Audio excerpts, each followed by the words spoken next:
All right, we are live. It has been a long and rather lonely week without too many big games. We did see a few upsets this week, which we can chat about a little bit. But Hunter, glad to have you back for what should be maybe the best weekend so far of the year for college hoops, starting tonight and going into the rest of the weekend. Yeah, I think this is the best slate that we have probably until March Madness. Like, we're going to get into conference play and there's going to be good games, but seeing these out of conference games feels like all the blue bloods decided this weekend was the weekend to match up. Good teams going on the road, going to be great home environments. It's going to be popping this weekend. Yeah, and I think, we can, most of the teams, honestly, the main team that I want to talk about from an upset perspective was Creighton, but we'll get to them because they're going to play Alabama in a game that I think will be interesting tomorrow. And honestly, there wasn't that much that took place this week. Last weekend, I think a lot of the teams that we would probably talk about anyway are going to play this weekend. So I think it might make sense to just skip the small talk and just hop into some of these games because we've got probably the longest list that we've had to talk about since Feast Week. And the first one of those games, a team that we talked about last week, they were playing against our previously lowly Washington Husky squad, who ended up actually pulling the upset over the Zags, who will then come back to Seattle tonight to play against UConn. At a high level, thoughts on this game? My initial inkling is any team that's losing to that our Washington Huskies is a concern for me. But what are your initial thoughts? And then we'll dive into some of the numbers on this one. Yeah, looking at that Washington game, it was such a choppy game. Like, there was no flow. And I feel like if you want to pull an upset in college basketball, a lot of times you get into those games that are just a lot of whistles, not a lot of up and down. Tough loss for the Zags. As a Husky fan, I did not see that one coming. So I think that might save Mike Hopkins' job for the time being. I see that we're an 11 seed on the bubble. So go Dogs. Looking ahead tonight. I was just going to quickly say on that, we also then embarrassed ourselves by tweeting out the RV. First time we've received votes since in like 3 years with the RV, which I saw was widely made fun of, and rightfully so, across the college basketball landscape. So it was a little disappointing that we couldn't ride the wave a little bit better after that win, that we instantly had to get shot down from that. But anyways, back to tonight, I just want to say that if anybody from the UW athletic department is listening, please do not do stuff like that in the future. Yeah, every day there's a main character on Twitter and you never want to be that main character. Exactly. But anyways, at Climate Pledge tonight, we've got the line here of what do we got? We got UConn. You can get a -3.5 right now at a couple places. You can get a +4.5 on Gonzaga. We look at a couple teams where I think this game, both teams really excel both on 2-point offense and 2-point defense. And I saw you put a tweet out earlier, which was very much true, that what UConn does very well is run teams off the 3-point line and then also meet you with some of the best 2-point defense in the country. And just statistically, UConn number 2 in 2-point offense, Gonzaga number 22 in 2-point offense, UConn number 8 in 2-point defense, and Gonzaga number 20 in 2-point defenses. Both teams, UConn shoots a reasonable amount of threes. They're 58th in the country in 3-point attempts. But with that said, Gonzaga does a fine enough job running teams off the 3-point line, middle of the road. UConn 56th in running teams off the 3-point line. And overall, Gonzaga doesn't shoot a lot. They're only shooting about 32% of their possessions shooting threes. So for me, this looks like a game where both teams, they know what they do best. That's the 2-point offense, 2-point defense for both teams. I tend to think there's a size advantage with Klingon. I prefer him over Graham Ike considerably tonight. So if it does become a battle of kind of the interior, I give the edge to UConn. But what are your thoughts about both that as the kind of the key to the game and then who you might give the advantage to there? Yeah, I think an issue with the interior for Gonzaga is going to be their lack of depth tonight. UConn's big inside, and they're really good at driving it to the rack. Like we said, the number 2-point offense in the country. Alex Caraman's an NBA guy. When he gets going to the rim, he's tough to stop. Tristan Newton's playing like an All-American right now. But what both these teams do really well is they clean the glass on the defensive end, and then both also offensive rebound really well. So I think that might be the story of this game, which team can just win the glass, because it's really a strength for both teams. And especially UConn, when they put those threes up, they have that interior presence where if they're missing it, a lot of times they're getting their own rebound, getting those second looks, getting those putbacks. So I think it's going to be a battle on the interior tonight. If Gonzaga is going to pull it off, Ike is going to have a great game. Anton Watson's going to have to look like an All-American. Brandon Huff off the bench is going to have to be good. Ben Gregg's going to have to play good minutes. a lot of things are going to have to go right for Gonzaga to pull this off, but they are going to have that good home court advantage in Seattle. Yeah, and I was going to say this game being played at Climate Pledge there in Seattle. We both went to UW, grew up in the area. We know that there's plenty of Gonzaga fans, and even though this is going to be 5 hours from the Gonzaga campus, obviously miles away for UConn going about as far across the country for a game as they can go. Another just Danny Hurley. He doesn't care. They're going to go play anybody, anywhere. They've already gone to Kansas where they lost by 4. Now they're going to go all the way to the West Coast to play Seattle, to play Gonzaga in Seattle. But what do you make of the advantage for Gonzaga at home here? Is it as much as you would give them if this game was in Spokane? Do you knock it down a notch? Do you not give them any advantage? What do you kind of think about the home court advantage tonight? Yeah, it's not like Spokane. It's not like being in the kennel. It's a different type of environment. I mean, there's more Gonzaga basketball fans in Seattle than in Spokane just because of the alumni base that's in Seattle. Friday night game, 7 o'clock. People are going to be getting their beers in beforehand. Like, it's going to be a raucous environment. I don't think it's going to be the Jimmy V that we saw with like UConn taking over MSG, but there's not going to be a ton of UConn fans in the building just because of the game being in Seattle. So definitely a home court advantage for the Zags. We'll have to see how they fill up Climate Pledge, a pretty small arena, like 19,000, 20,000. So we'll have to see how the Zags come out, but they're definitely going to have the edge, and that could give them a boost. I think that's kind of factored into the line, though, like at 3.5. I was guessing more like 5.5, 6. Yeah, and just getting to the line in the pick, I'm going to take UConn with that -3.5, or there's -4s out there. I think either of those are fine. I was able to grab a -3.5 myself, and obviously go to cbb.vincerics.com. Our whole goal here is to drive people to the best numbers that they can get for a couple reasons. And one is the size advantage. If it does become a battle on the inside, I'm taking UConn. I'm taking Clingan there every single time. I've not been that impressed by EK, and I don't think the depth for Gonzaga on the interior is anything to be overly excited about. And then I do think there's just a big edge at guard here for UConn. I don't think Ryan Nembhard or Nolan Hickman has been overly impressive this year. In fact, Hickman against UW, I like Hickman, but he's a Seattle guy. You know, we always want to support that, but I have not been impressed by him really in any point of his Gonzaga tenure. And I thought this year would be a year where he would really step up, and I haven't seen that so far. And overall, Gonzaga's played some tough games. They played some good teams in Maui, but they really don't have a crazy impressive win. They've been a little, they've been fine. But I really like Tristan Newton. Cam Spencer's been awesome. They also have the size advantage. Newton's 6'5", Cam Spencer 6'4", Nembhard and Hickman 6 foot and 6'2". I just think their size advantage. I think this UConn team is battle tested. I think this UConn team, as we've talked about, 1A, 1B up there with Arizona at the top, even with that loss to Kansas. So I'm going to take UConn tonight, even though this could be a tough environment, and it's not going to be the favorite bet I've ever placed due to that. But give me the Huskies tonight and the -3.5. Yeah, I'm with you on UConn -3.5 tonight. If Gonzaga's going to have to chance, they're going to need to get out and run and beat UConn's defense down the floor, because when UConn's defense gets set, it's really difficult to score on. At the same time, if UConn's trying to get out and run, they're going to be more susceptible to letting UConn come back the other way, and UConn's great at running the floor. Even with their bigs, they're great rim runners. I think if the over-under's at like 151, 152, if Gonzaga is going to win this game, I think it's going to need to go over. I think this is going to be more of a game, though, where UConn, both teams just clean the glass. There's not going to be a lot of second chance opportunities. So to hit that over, you're going to have great 3-point shooting. And if it just comes down to like a 3-point shooting battle, I like UConn more because of their ability to knock down shots, but also get inside the paint and finish. Yeah, and it's an interesting Gonzaga team, too, to your point about if it goes over, that's probably to their advantage, which I would agree with. But I was just kind of looking at the stats. This is a more defensively focused Gonzaga team than I think they've had in recent years. But I think it's because the guard play from Hickman and Nembhard just hasn't been where Mark Few wants it. And I've watched them probably play 5 games now, and Few just looks absolutely furious over on this. Like he prides himself on having guards who just like do exactly what he wants them to do. And it's been suspect for me this year. I think Anton Watson's really been the guy who's kind of kept them going in games this year. But again, I think the size and the wings of UConn can take him away.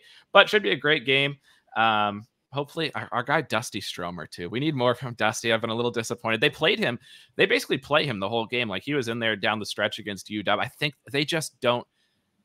This just isn't the guy. Like we talked about them potentially being underrated to start the year. Then we kind of started to buy in a little bit. But after seeing that UW game, it kind of confirmed some concerns I had with them about just not quite being what they've been in recent years. And I love this UConn team. So that's the story for me. And a pillar of Mark Few basketball is like really trusting his guards to get out and run the offense and take good shots. Like a lot of times they're coming not off sets, but more off just like motions and concepts that they have when they're in the open floor, when they're in transition.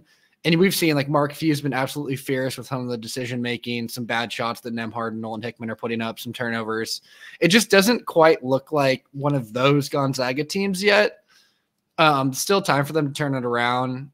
I mean, Nolan Hickman was a 5-star out of Seattle. We saw what Ryan Nembhard could do at Creighton. So they have the talent. It's just piecing it together. And they're really still missing, like, they need Dusty Stromer to step up in the absence of Steele Venters. We've talked about it a bunch, but they have a hole at wing. Yep. And that's where UConn has multiple players that they can attack you from the wing. So overall, like we said, we're going to take UConn here -3.5, but not when you want to, go crazy on, because Gonzaga in Seattle with UConn traveling all the way across the country, a trip I'm familiar with and will be taking here in a couple days as I fly back from New York to Seattle. It is a long journey for sure. So something to keep an eye on there, but excited to see this one for sure. And that leads us to, I don't know if it's the best game of the year, but it's certainly close. We have Arizona #1 in the VCI at the moment. We have Purdue #3. These teams playing. What time is this game going to be tomorrow? This is going to be 4:30. It's a game in Indianapolis, so it's not at Purdue. It's not in West Lafayette, but as much of a home game as you can really get in a neutral site. With that said, I think Arizona fans historically do travel really well. I wouldn't be surprised if this is 25% Arizona fans and enough Arizona fans to, when Arizona gets out and running, that there is some, crowd support behind them. The current line here, surprising for me, and maybe it does have to do with this kind of home court advantage. Arizona +2. Purdue -2 on DraftKings. Obviously, those are the first lines out. There's going to be more. And going forward for the rest of this show, we'll just be talking about the lines on DraftKings, but keep an eye on those as more books come out. I thought Arizona should be favored. I think Arizona should be favored. Due to that, I think I'm going to jump on the +2 here. It actually opened at 1.5, went up to 2. Either way, I think I'm going to snag it. I think we both like Arizona. Maybe you want to kick off the reasoning for why that might be. Yeah, I like Arizona. I mean, we've talked about, we think Arizona is the best team in the country. They have the best win of the year going into Cameron Indoor, knocking off Duke. They beat Michigan State. They just blew the doors off a good Wisconsin team. Purdue might have, I don't know, Purdue could have the better resume, like what they did in Maui is really carrying. But we've been talking about all year, we think Arizona is the best team in the country. So if we can get them at +2, definitely like that side. This game is going to feel like a Sweet 16 Elite 8 matchup. Like, in Indy, anytime you're in a football stadium for a basketball game, it's popping. It's in Lucas Oil Stadium. It's in the Gainbridge Fieldhouse. No, not in a football stadium. Is that where the Pacers play? Yeah. But, and one thing here, so like we've seen all the tweets this week. There's some guy, I think he works for Fox, who after the Alabama Purdue game was like losing his mind because Purdue shot like 1 trillion free throws and Edey got fouled all the time. Before talking more specifically, this kind of ties into this Arizona game, but everybody kind of went after him, and rightfully so. Zach Edey gets fouled on every single possession.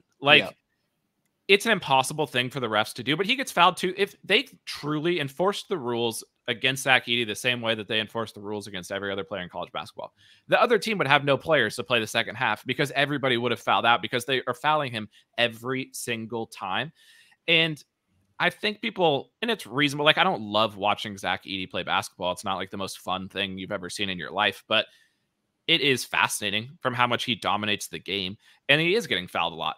But where that ties into this game is Arizona right now is a top 10 team in the country in not fouling, or they might be 11th, but they're right on the cusp of a top 10, top 15 team in the country in not fouling, and they have the athletic bigs and just size across the board where I think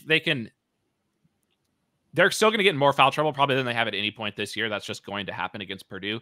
But I think that they can swing the tides just enough where they stay out of foul trouble. They have more depth on the interior. They have multiple 7-footers, which is not something a lot of teams are going to have. So first of all, I think that's an area where Purdue has been dominant this year. It's been a key for them in all of these big games. It's getting the other team in foul trouble and getting to the foul line, not just because they're getting free points at the line and Edey's a great free throw shooter, but also because you can't score when you've lost your entire front court because they're all in foul trouble. And I think that's a piece that doesn't get talked about enough, is how it also impacts the opponent in their ability to run offense when you lose half your guys in the first half. But I don't think that happens for Arizona. How do you feel about that? Yeah, Umar Ballo might be one of the best. I mean, Oso Ighodaro, probably the best big the ED's faced. But Umar Ballo, the most size that he's faced this year, he's been playing really well for Arizona down in the paint. But yeah, you make a really good point. It's not just losing the defenders, it's losing the offense that you have. And in college basketball, a lot of teams, their depth at big, it's a lot of times it's kind of some stiffs. It might be some big bodies that can defend, but on the offensive end, there's usually a pretty big drop off. And that's what Umar Ball is going to need to stay out of foul trouble. The guards are going to need to come down and just try to poke at the ball. It'll be interesting to see if Tommy Lloyd sends double teams at Edey right off the bat, or if he tries to let Ballo guard him one-on-one. Ballo's going to have to go straight up and live with some of those jump hook makes that Edey takes over his left shoulder. Yeah, so I think overall, I think that area, which for Purdue has been a key all season long, I don't think will quite be. I still think they will have the advantage in free throw shooting. I still think, like I said, Arizona gets in more foul trouble probably than they have in any game this year. I don't know how you avoid that.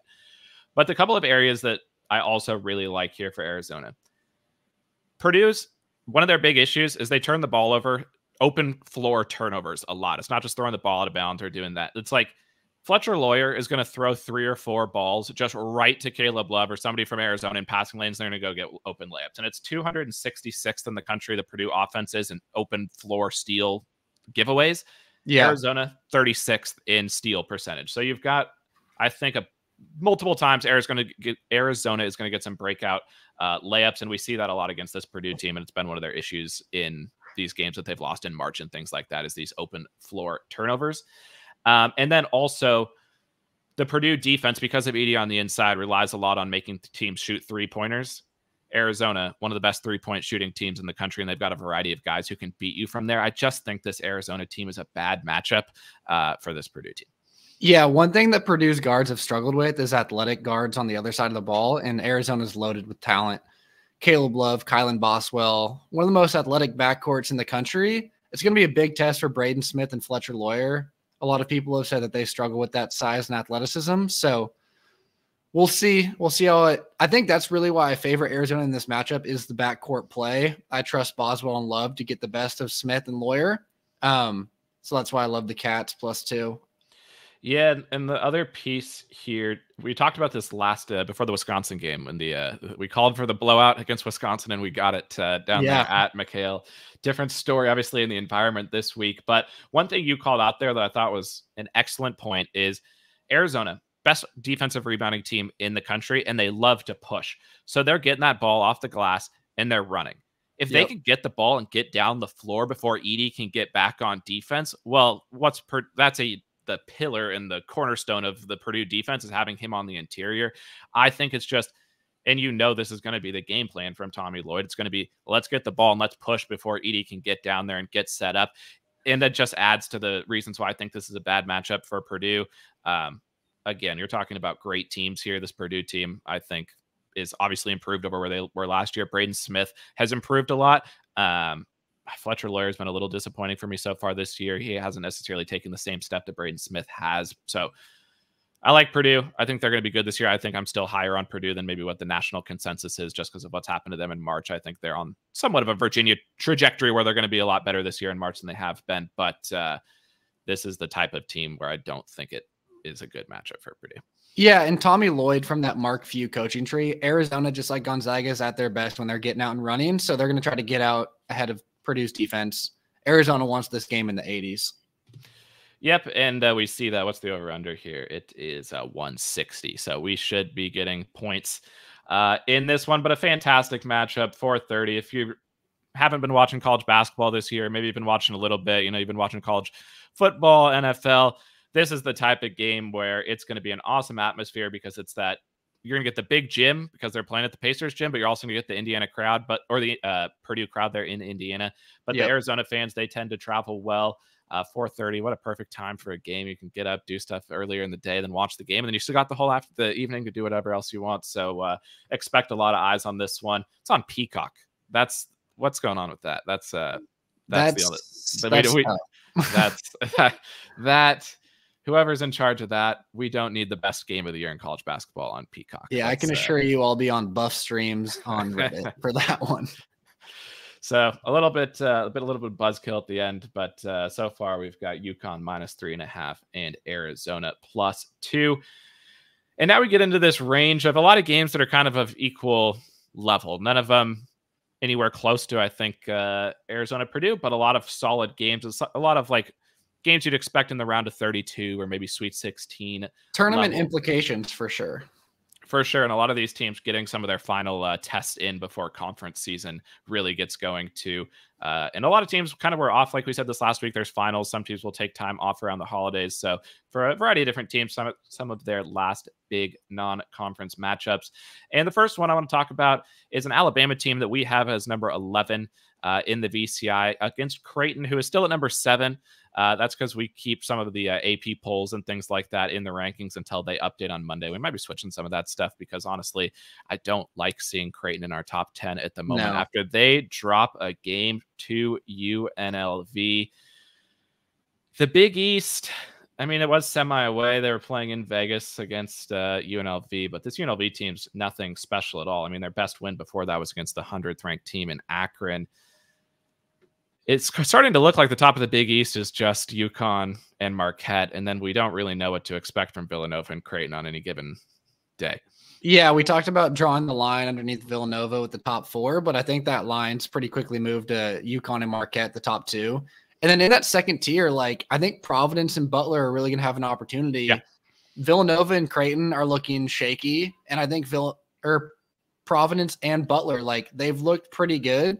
And I think this Big East is going to be more, I mean, not at the bottom, not the Georgetowns and DePauls, but the middle of the Big East is going to be a bit more competitive than I think we expected with the top 3 or top 4 heading into the season.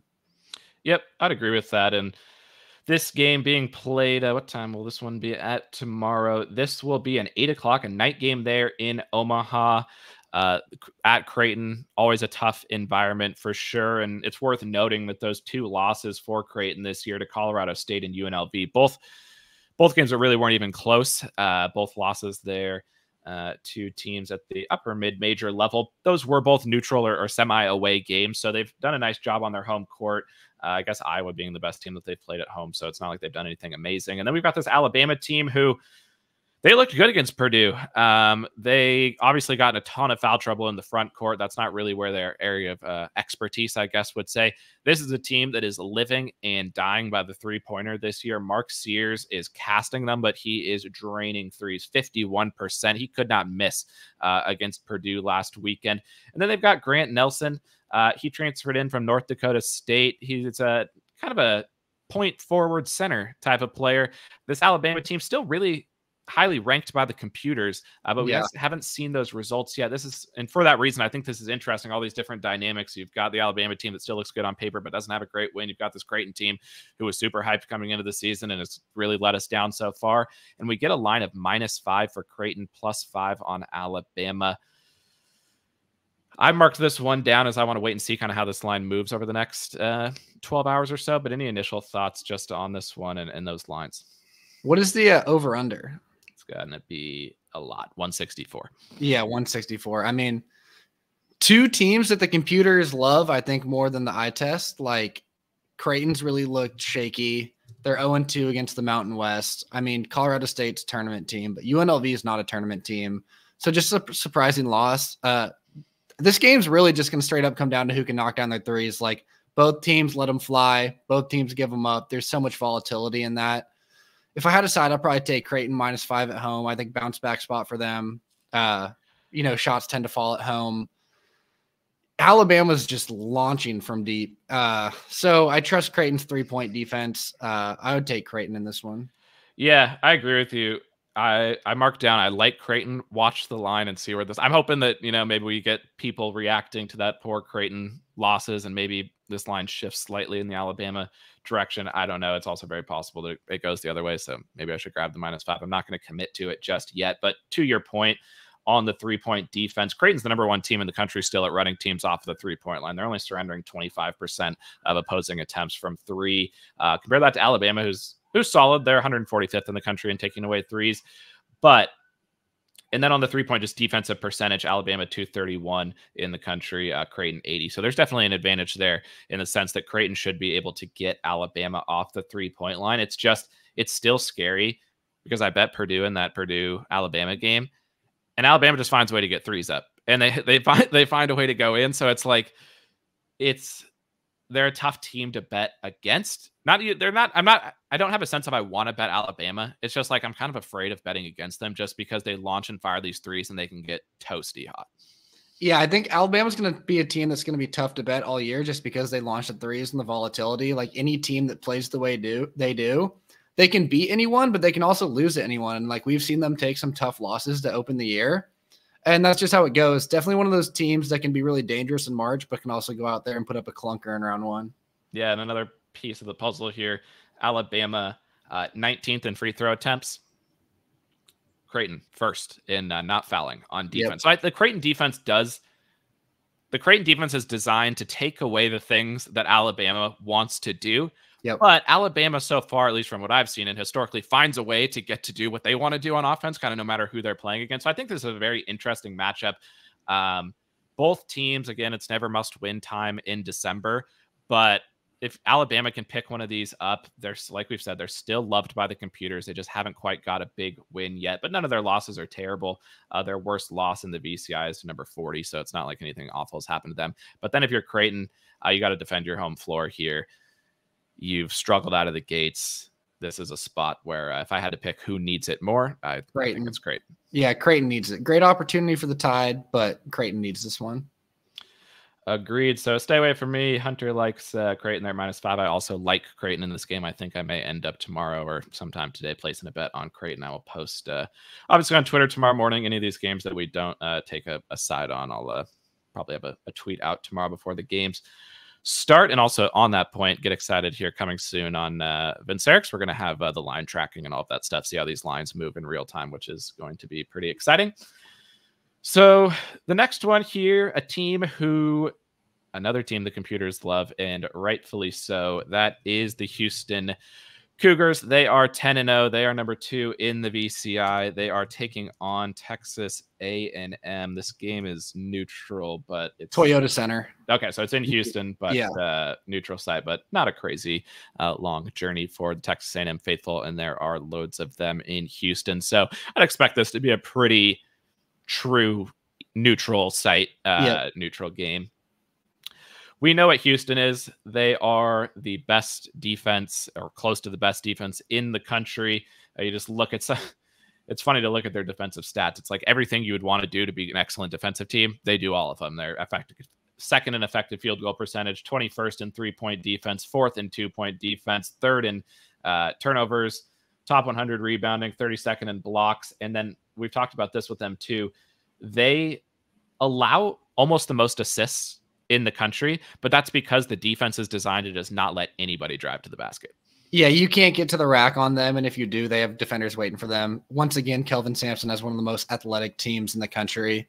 Houston's defense is so good. Like, they look like a Final Four team. This will be a good test for them. They haven't had a bunch of tough – I think Utah is probably the best team they've beat so far, but they've just been sitting on everyone, holding people under 60 points a game. This is going to be a really athletic game too. Like, Texas A&M has a lot of athleticism.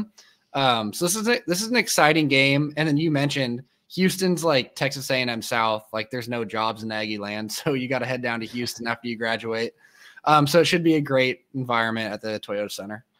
Yeah, and this Houston team on the defensive side, like, we love all the advanced metrics of looking at the, who has the 2-point, the 3-point defense and all this stuff. You just look at how many points they've surrendered. They've only surrendered over 60 points once, and that was to Utah, a game they won 76-66. This defense has been absolutely suffocating, and Texas A&M, they've lost to FAU, they've lost to Virginia, they've lost to Memphis. They beat Ohio State early in the year. They're a team we've talked a reasonable amount in the SEC. You've liked them as much as your favorite in the SEC at times, but it's kind of ebbed and flowed. I thought they would beat Memphis last week. They did not. They lost a home game to Memphis. The line here is 9.5 for Houston, -9.5 plus 9.5 on Texas A&M. It's not a line that I want anything to do with, because I think the way Houston plays, they could win a game 52-46 and they'd be like, that's awesome. We love that. They're not a team that's designed to really blow teams out, but I don't really trust this Texas A&M team either.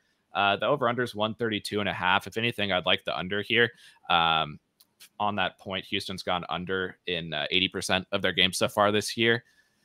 I'm not going to commit to it just yet, but if I had to place a bet, I think I'd probably just take the under with these teams. Yeah, you make a good point about the SEC. Like I feel like every team that we've liked to win the SEC goes out and loses a game. Like yeah, the very next time they play. God, the SEC is so wide open. Like Tennessee, Kentucky, A&M, Auburn, Bama, any of them could win it, and I wouldn't be surprised. We had Florida up there, but they haven't looked as good. They have those young bigs. Walter Clayton looks like an All-American, but yeah, under all the way. Houston's one of those teams that they can beat you by 12, and the game was never close. They have added some shooting with LJ Cryer coming over from Baylor this year, but yeah, if I had something for the game, under. Yeah, a 6-point lead for Houston is like a 20-point lead for most teams. Like if you're down 6, you're like, we're screwed. There's no way back in this one. We can't score. But yeah, this is one of those games where you're hoping, if you're betting the under, you see it pops up like 12 minutes into the second half that Texas A&M and Houston have gone like 7 minutes without scoring, which could easily happen in this type of game. We always talk about that, the last field goal ticker when that shows up. The Houston or Texas A&M is pretty small too, which is, I guess both teams aren't that big. The tallest player on Houston, 6'8". Tallest player on Texas A&M, 6'7". So these are both teams, a bunch of wings, just guys. There's not going to be driving lanes. You know what? I'm not ready to commit to it on the under. I think I might. I probably will, but it almost seems too obvious. It's one of those where like this is just an under basketball game through and through, that it's a little scary. But yeah, this screams defense, and I would be stunned if Texas A&M won. I think Houston wins this game. I think Houston is improved. I think this might be the best chance Houston has to go all the way, but we need to see it against some good teams. And they're obviously going to be tested in the Big 12, but give me Houston to win this game, and I'm going to go out and say I'll be stunned if Texas A&M wins. Yeah, I like that take. Like, I like that this could be Houston's year. I think if they ran into Purdue, they'd have trouble with the size, but yeah, I like that take. This could be Houston's year. It's so wide open this year. So no bet from me there, but we both lean under on that one. And another one, we'll be keeping eyes on those lines before the games tomorrow. That game doesn't tip off until what time are they going to play tomorrow? They are going to play tomorrow at 2:30, so plenty of time to see how that line moves before tip. Next up, a team that we love. We've been high on them all year long. They finally are getting the respect from both the voters and from the computers. The Baylor Bears, number 5 team in the VCI, playing against a team who has been the exact opposite of Baylor. Baylor's a team who was maybe in the 20s to start the year and has rocketed up to the top with great basketball. Michigan State started the year and has been probably the worst highly ranked team in the history of college basketball. I feel like there's like numbers out there backing up that they've had like the worst start to the season of any like top 5 team. Obviously, North Carolina was disappointing last year. They were number 1, but is it ever going to get better for Michigan State? What's going on here? I feel like Michigan State's schedule, you keep looking and you're like, okay, Michigan State's going to turn it around. Like, oh, I can get Michigan State as a 4.5, 5-point underdog. Like, I got to take Sparty. Not me. Like, Baylor's looked really good, and Sparty has serious issues. It seems like they have personnel issues. Like, the fan base wants the young guys to play. Izzo won't give them any run. The older guys aren't playing well. Izzo in the last few years has had some of that weird stuff. Like, they bring in incredible recruiting classes, and then they don't really highlight those guys. Baylor, we've liked Baylor. Like, we were giving out Baylor as a long shot to win the national championship at the start of the year. And if you're sitting on one of those tickets now, like, you're feeling really good about it. Yeah, we love this Baylor team. We've talked about it before, but we'll quickly touch on it now because I think there's probably more people paying attention to college basketball this weekend than at any point all year. Jacoby Walter, 6'5" freshman. This guy's shooting 40% from 3. His shot is so pure. He is unbelievable. They've got multiple guys who are over 6'9" who also shoot threes. You've got Jalen Bridges shooting 47%. He's 6'9". They've got this guy Misi, another top freshman. This guy runs the floor, alley-oop, dunks, you name it. Ray J. Dennis at point guard. He's been phenomenal. This Baylor team, we're only a few years removed from when Scott Drew had the Baylor team that went all the way and won the national championship against Gonzaga. This is the best Baylor team for me since then. He's got all the pieces of a team that just looks like how Scott Drew wants to play basketball. And that's what jumped out in the very first game of the year when they beat Auburn, a game that I don't think a lot of people were watching. But now this Auburn team, one of the best teams in the country as well, Baylor won that one. And it became very clear at that point that, oh, this looks like Baylor basketball. Yeah, the Scott Drew formula. Proven transfer guards that come in and can make tough buckets, athletic wings that can knock down shots, and then bigs that you can rotate through. Like Misi's starting for them, but I always butcher his name, Chamwon Chachua. Like he's coming off the bench for them. He starts most places in the country. So Scott Drew's got all the pieces this year. Jacoby Walter's going to need to play like an All-American if they're going to make a run at the national championship. But like, he's one of those guys where his game is going to translate to the NBA. It's just, can he put it together for 6 games in the tournament? Because if Jacoby Walter can play up to his potential in the NCAA tournament, Baylor can beat anyone, and Baylor might need to be favored to beat anyone. He doesn't have the size. This is going to be a big comparison. Jacoby Walter's got the Carmelo Anthony style of play, like wow. the quick release, like just absolute pure shooting form, the type of guy who can lead you to a national championship. And it's not just him. Like Syracuse with Carmelo Anthony required Carmelo Anthony to do a lot of the work. This Baylor team doesn't require him to do as much of the work, but when he's popping off, they're almost untouchable. It's going to be great to watch the Big 12 this year with them in Kansas and Houston and Oklahoma and all these different teams that we've been talking about. But BYU, Iowa State, yeah, like, BYU, the list goes on. The list goes on. But back to this game specifically, the line here is -4.5. This game is being played in Detroit. Give me the 4.5 on Baylor here. And the reasoning for that, beyond just the fact that we really like this Baylor team, is the 3-point line. We've got a Michigan State defense surrendering 42% of attempts from the 3-point line, coming up against the second best 3-point shooting team in the country, with not just one guy who can beat you from 3, but almost every guy on the roster can shoot them.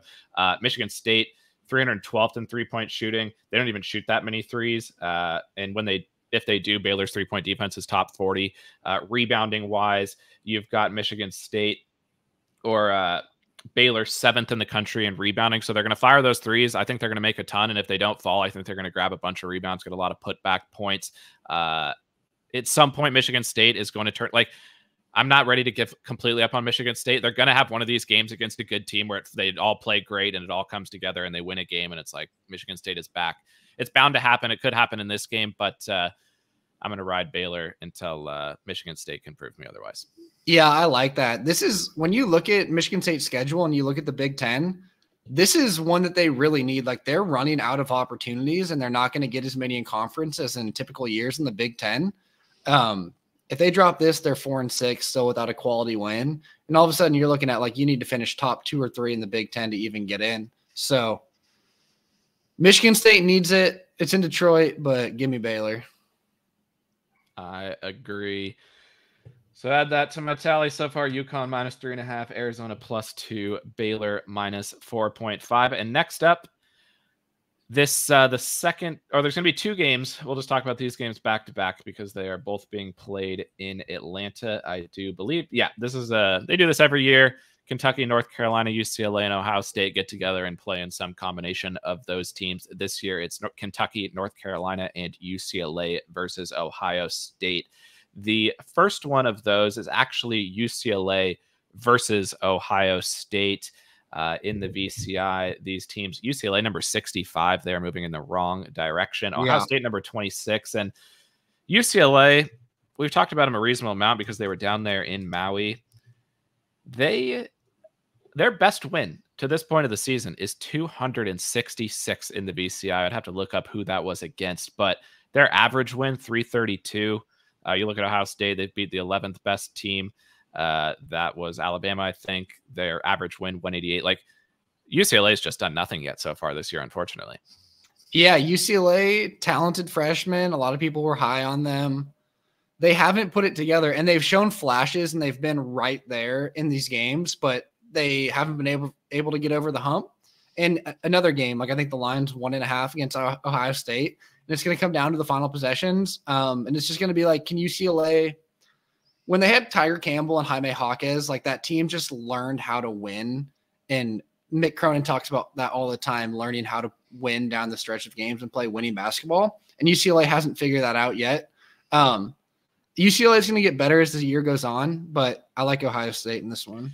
Yeah, it's -2, and I'll take Ohio State -2 in this one, almost to the exact reasons that you just brought up there.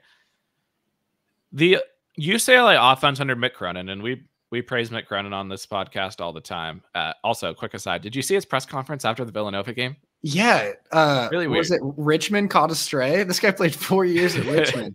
Yeah. And then Dixon's not an athletic player, and he had like rebounds or something. So there's some red flags for me with Mick Cronin. He doesn't seem too pleased with how things have gone so far with this young UCLA team. And going back to the point that I was going to make was, when they had Hawkes, when they had Tiger Campbell, they found, or in Johnny Juzang a couple years before that, like the offense was never super crisp, but they got it to a guy who could get a bucket in isolation, who could score. Like it wasn't clean, it wasn't pretty, but they got it to guys, and those guys got buckets. This UCLA team doesn't have those guys yet. They've got a couple guys who are all right, but it just shows in the numbers. Like UCLA's 268th in effective field goal percentage, 239 from 3-point range, rank wise 265 from 2-point. They turn it over a reasonable amount. They're middle of the road. They're 171st in turning it over. They're not shooting any threes. They're 353rd in the country in 3-point attempts. Like, the offense just isn't flowing right now. And they come up against an Ohio State defense that is 16th in the country in assists per field goal make. They're going to make you try to score in isolation against them. That's what this Ohio State defense has been doing this year. They're taking away the assist. So I just don't know how UCLA is going to score enough points in this game. And I think the Ohio State offense isn't anything amazing, but it's solid. They're second in, or they're 11th in 3-point shooting. So they've got ways to score buckets. And with only a 2-point spread in a game where I don't know how UCLA is going to score, give me Ohio State here, even though I'm not like ranting and raving about how much I love this Buckeye team. Yeah, it's going to be a slugfest. Like, this game's in the 60s, low 60s probably. Yeah, what's the over under here? Got to be like 130. 135. 135. Yeah. Under. 135. Hunter wants the under. I want the -2 on Ohio State. I know we talked about Ohio State briefly before the year, and you declared yourself not a Chris Holtmann guy. This Ohio State team, they look like a tournament team. I think they're going to be a tournament team. They lost to Penn State on the road by 3. Like, you probably want to win that one, but they didn't, but not a terrible loss. Is this team, their best wins Alabama? What is this Ohio State team better or worse than you thought, or just about what you'd expect from Chris Holtmann? If I had $1 for every Chris Holtmann team that looked like a tournament team, I'd have a lot of dollars. Like, they always have the talent. They always have a good win or two. They always look good, but I'm just not a Chris Holtmann guy. Like, I was just going to say, to your point, just looking at the schedule too, last year they were great in the non-conference, or solid enough, and then absolutely lost like every single game in the Big Ten. Yeah, the wheels fall off come conference. So your assessment of Holtmann will not be done until March. It's like my Shaka Smart thing. Like, Shaka Smart, great regular season coach. We don't know if he's a good March Madness coach. He did, obviously, anybody who's listening, I know that he took VCU to the Final Four, but go look at what he's done since then and tell me if that was a fluke or not. But yeah, that's fair. You're going to assess Chris Holtmann come the end of the season, not because he's 8-2 to start the non-conference play. Yeah. Next up, we've got the second game there. Kentucky versus Baycott-less North Carolina. I believe it was in parentheses. Rothstein had the tweet out a couple days ago that Baycott wouldn't be playing in this game. And in the parentheses, it was academics, which a little bit concerning. That's it's tough to be academically ineligible at UNC where they had the fake classes going. It's also tough to become ineligible like late in the middle of December. Like fail the class with all the help that you're getting. I think he's a grad. Maybe the grad program is a little more difficult. I think he's a grad player at UNC. Give me Kentucky in this one though. I know they're young, and I know they're going up against UNC's experience in Harrison, Ingram, Cormac Ryan, RJ Davis, but give me the Cats. Yeah, the line in this one is +1 on Kentucky, which I thought was surprising. I agree with you. I think Kentucky should be the favorite in this game, especially without Baycott, because for North Carolina, that means they're going to go with, I would assume they'll go with Jalen Washington on the interior, and he's fine, but he hasn't done anything to get me too excited. It's a battle of freshman guards, which will be exciting to watch. Like if you haven't watched either of these teams this year, this is going to be one of the games of the day from just a entertainment watching perspective. I'm not ready to place a bet on it. I do like Kentucky, but Elliot Cadeau for North Carolina has been a breath of fresh air for their offense. He's a great passer. He's getting the ball to Cormac Ryan. He's getting it to Harrison Ingram. He was getting it to Baycott, who won't be playing. But then Reed Sheppard for Kentucky. This guy is amazing. He's 59% three-point shooting. He leads the country in effective field goal percentage, 8th in the country in steals. Like, it's not just on the offensive end. This guy's leading, like, one of the best at forcing turnovers in the country. He's awesome. They've got a variety of other nice freshmen, DJ Wagner being one of them, Rob Dillingham as well. The Kentucky team's good. They've played well in big games. They've had some unacceptable losses, or just one unacceptable loss, almost two. They almost lost to St. Joe's as well. But this Kentucky offense, of the four, I guess, pillars of the game, the offense of both teams, the defense of both teams, it's the Kentucky offense that's the most impressive of those four elements. Yeah, and I'm not saying that Reed Sheppard is Devin Booker, but I am saying he is coming off the bench for Kentucky as a freshman and getting – I mean, no one was even talking about Reed Sheppard, and now I'm seeing him in the first round as high as the lottery in some NBA big boards. Like, he can absolutely fill it up. He is one of the most pure shooters that has come through college basketball. Yeah, and I guess, like, I might actually just bet Kentucky, because what am I missing here? Like, why is Kentucky not favored to win this game? North Carolina's played better teams. Like, North Carolina doesn't have any bad losses. They've lost to UConn and Villanova, which at the time didn't seem like a bad loss to Villanova. At this point, I think you should probably be beating Villanova. They beat Tennessee. But, like, I think Kentucky's the better team. I think Kentucky's the better team, too. All right, I'm in. Give me Kentucky +1 here. I don't think this line makes any sense, which has me a little bit concerned, like a Baycott-less North Carolina being favored over this reasonably solid Kentucky team. But what did I have? I had a note here about an edge for Kentucky. Yeah, on the 3-point side of it, Kentucky is third or top 5 in the country right now in 3-point percentage. North Carolina's surrendering a ton of 3-point attempts. Almost 40% of opponents' attempts are coming from 3. I don't think you want to let this Kentucky team just start firing away from 3 and getting hot from there. Yeah. The Kentucky defense isn't amazing. That's one of the issues that they've had in some of these games where they probably should have played better than they did. But yeah, give me the 3-point shooting edge for Kentucky. Just give me the Reed Sheppard edge for Kentucky. And there's not a lot on the interior for either team necessarily, but North Carolina is going to have to adapt without Baycott, another question mark. And also, I think I'll take Calipari in the coaching matchup here. I'll take Coach Cal. Definitely take Coach Cal. All right, sign me up. I'll join you on Kentucky +1 there in the second game of the whatever classic championship hoopla that's going down there between those four teams in Atlanta. I've got this one marked as a stay away, but another intriguing matchup. Clemson, undefeated. The Clemson fans on Twitter, you cannot tweet out rankings. You cannot talk about college basketball without bowing down and respecting the fact that Clemson has won all of their games. Hunter, did you know that Clemson has won every basketball game that they've played in so far this season? Yeah. Anything that goes out, there's Clemson fans in the replies asking why they're not a top 5 team in the country. Yeah, I just want everybody to be clear as listening. Clemson is 9-0 at college basketball this year. They have won every game that they have played. No one has defeated Clemson in basketball this year. They're number 22 in the VCI. That's the numbers are what the numbers are. People are very upset that Alabama is still ahead of them. They wanted to make sure that I understood that Clemson had beaten Alabama. I know it. I probably would put Clemson F Alabama in a power rankings, but the numbers are what the numbers are. They get another chance, though, to prove themselves. They're going to take on Memphis here. Memphis, number 36 in the VCI. Memphis, there's always some drama around the Memphis program. That's part of Penny Hardaway likes, I think, to have a little uncertainty going on. The big man for them, I think. Jordan Brown. Is he on the team? Is he gone? Do we know? He's gone, but then they bring in Naquan Tomlin, the rare mid-year transfer. High major transfer, too, from a Elite 8 Kansas State team. Yeah, one of the weirdest departures ever from Kansas State. Like, they can't talk about what happened, and he was also like with the team one day and gone the next, and now he's going to be playing at a new school in the same season. Funky stuff. But yeah, the line here, this game being played at Memphis 2-point favorites. sorry, Clemson fans upset. That probably should be 12-point favorites for Clemson. I think it is a coin flip game. I have no real lean either way here. Like, I like this Memphis team. I've liked them since the battle for Atlantis.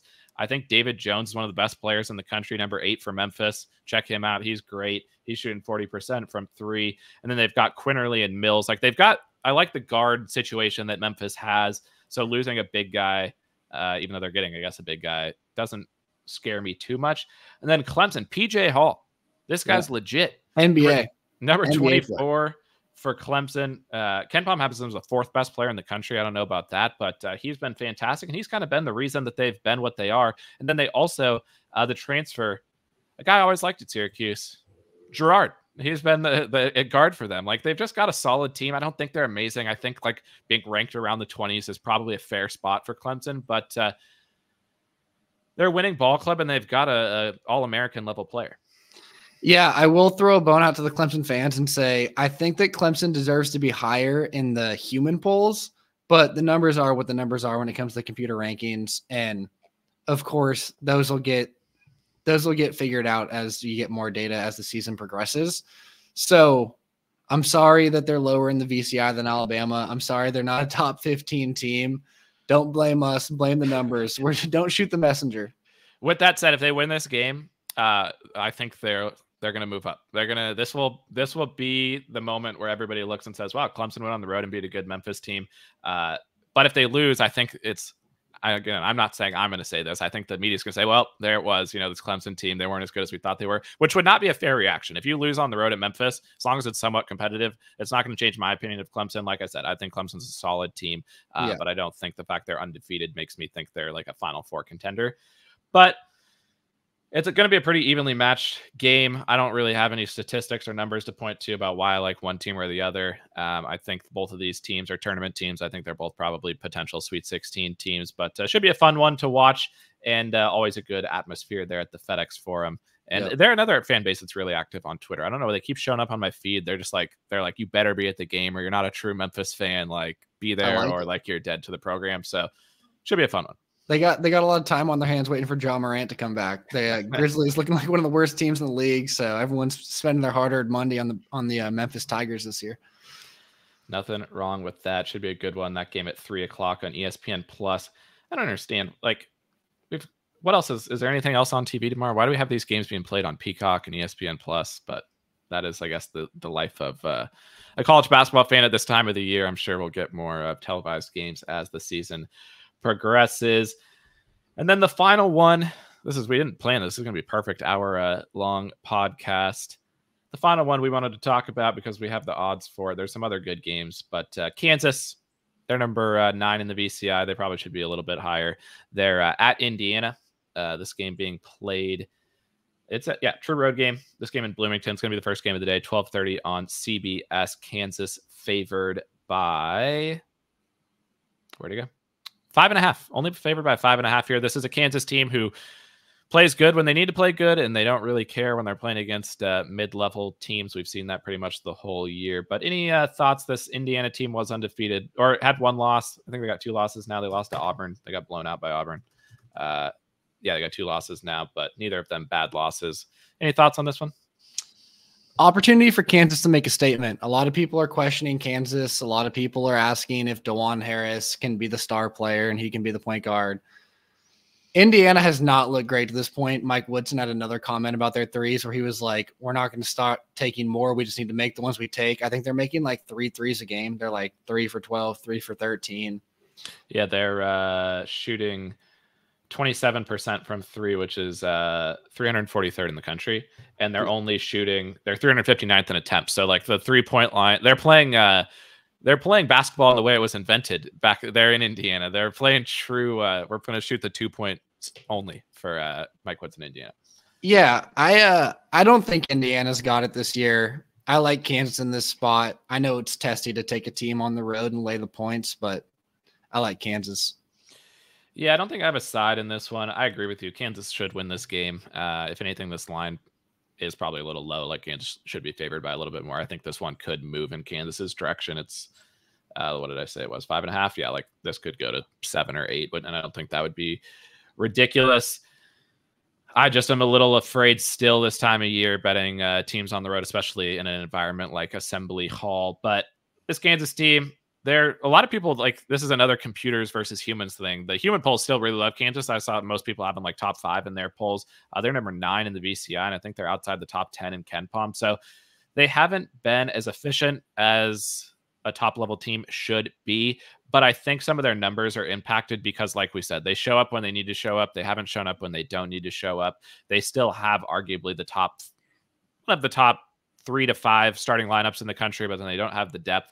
I like this Kansas team. This is a game they should win. If they don't win, I'm going to have to start to raise some red flags about this Kansas squad. But I agree. This Indiana team's fine. I think this Indiana team's like a bubble, maybe first weekend or the first 4 whatever playing game type of team. But this Kansas team remains a Final Four contender, and you get Bill Self in March or Bill Self in any big game. I'm always going to trust him. Yeah, and I'm also always more likely to lay the points with the favorite when it's an early game. What's the reasoning? This crowd doesn't have as much time to get moved up. Okay. I like that. I also saw somebody was tweeting about that there's more upsets this time of year, or like the home environments aren't as strong because the students are away. I don't think that's a problem for Indiana because they love their basketball. Like they're going to be there no matter what. But that actually, to your point, I don't know if it's the early, I would agree with you on the early games, but I agree that this time of year, the home court isn't quite as much as it was like 2 weeks ago when it was all those first games on campus, those first big games. Everybody was excited. Everybody's home for Christmas now. So the home court advantages aren't quite as strong. Yeah, definitely. But overall, a great day of basketball. Those were all the games that the odds are out for, so that's where we touched on those. But there are some other great games. Dayton is playing Cincinnati in a little A10.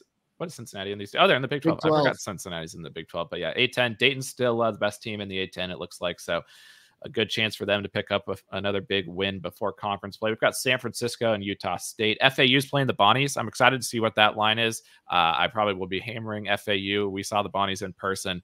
I think FAU could run St. Bonnie's out of the gym. They're playing that game in Massachusetts, but I'm going to be on the lookout for that line. So might see a bet from me on FAU tomorrow. NC State's playing Tennessee in Texas. That should be a win for Tennessee. But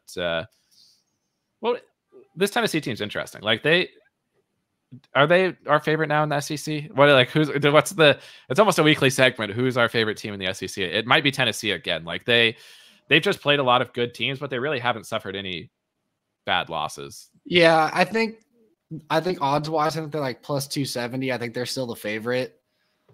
If I had to take a team right now, I guess I'd jump off Texas A&M, hop on Tennessee. But I don't know. Like this is the year to take a long shot in the SEC. Yeah, and this is when we say we're going to take Tennessee, they then probably lose to NC State in this game and instantly fall out of our SEC number 1 spot. It's a spot you don't really want to be having right now. So far, I think every time we've said it, somebody's lost. And then I quickly want to touch on your St. Mary's team. You previously declared this the best St. Mary's team of the Randy Bennett era, which after that win over New Mexico is looking better and better. I think New Mexico's won every game that they've played since then. But it went wrong there for a while for St. Mary's. They got the wheels back on the wagon with the win over Colorado State. Colorado State was a little dinged up, but they got that win. They're playing UNLV coming off of that win against Creighton. And I was just looking at the St. Mary's schedule. They're not going to play another top 100 or KenPom team until January 15th or January 20th. They play San Francisco. And then like the WCC is not good. If St. Mary's could easily get the show back on the road here and sneak into the tournament, they beat Gonzaga or they pick up.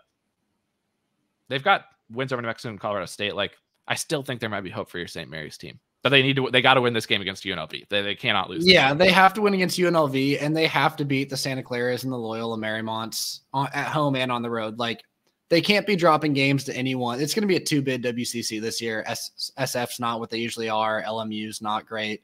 Santa Clara is good, but I don't think they're a tournament team. So it's going to be a 2-bid league, and they're going to have to finish second behind Gonzaga, and I think it's going to have to be by a sizable margin.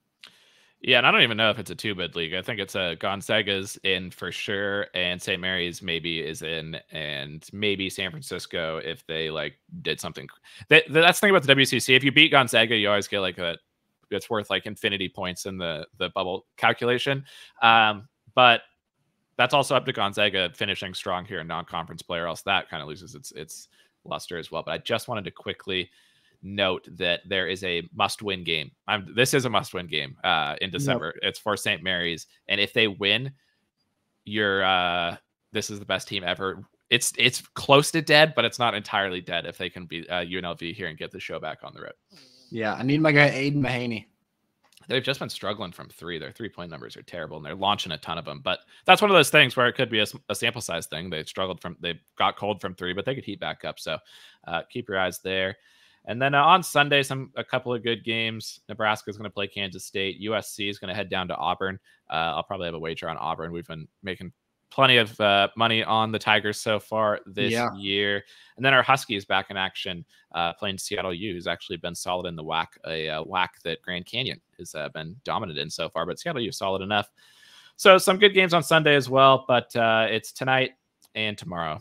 Probably the best weekend so far of the year for college basketball, Hunter. Yeah, definitely the best slate we've had. And the best slate we will have until March Madness. So enjoy it. Yeah. From a non-conference, I think we'll get some good slates come conference season, but it's hard to. It's those ebb and flow the rankings. Like we'll see, but purely from the fact that we get number 1 versus number 3 in the BCI, we may not get that the rest of the year for sure. Quick summary for me: I've got 5 bets in so far, or I will be getting 5 bets in quickly after the pod here. UConn -3.5, Arizona +2, Baylor -4.5, Ohio State -2, and Kentucky +1 for me. 29-16 on the year. Try to pick up another day of profitability tomorrow from the betting perspective, and then maybe we'll have a few more games out tomorrow once we get the lines for everything. But appreciate everybody listening. Follow @VinceErics_hoops. Follow us on TikTok @VinceErics. We're starting to get the foundation laid there on TikTok. And then some exciting news on the golf front coming too. We're going to have some golf podcast next year. So all good things at VinceErics. Appreciate all the support. Hunter, appreciate you jumping on, and let's enjoy the weekend. Yeah, have a good one. All right, that's it.